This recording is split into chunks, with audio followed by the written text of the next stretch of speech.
আসসালামু আলাইকুম। আজকে চলে আসলাম রাবার বাগানে। জায়গাটি হলো ভারতের ত্রিপুরায়। কিভাবে রাবার বাগানে চাষ করা হয়, কিভাবে রাবার উৎপাদন করা হয় আপনাদের একটু দেখাই বা দেখানোর চেষ্টা করি। এই যে রাবার গাছ, এই যে রাবার গাছ থেকে এইভাবে রাবার সংগ্রহ করা হয়। এই জায়গাটা রাবারের জন্য বিখ্যাত, মানে এই জায়গাটা রাবারের জন্য বিখ্যাত। এখানে ভালো রাবার উৎপাদন করা সম্ভব হয়। ভারতের যারা এই অঞ্চলে আছে তারা এখানে রাবারই উৎপাদন করে থাকে। যদি আপনাদের দেখাই, যে সম্পূর্ণ 5টাই রাবার গাছ।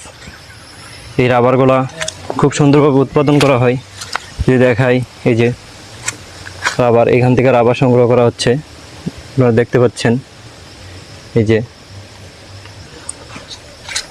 তারপর রাবারগুলো এখান থেকে সংগ্রহ করে নিয়ে রিসাইক্লিং করার মাধ্যমে রাবার উৎপাদন করা হয়।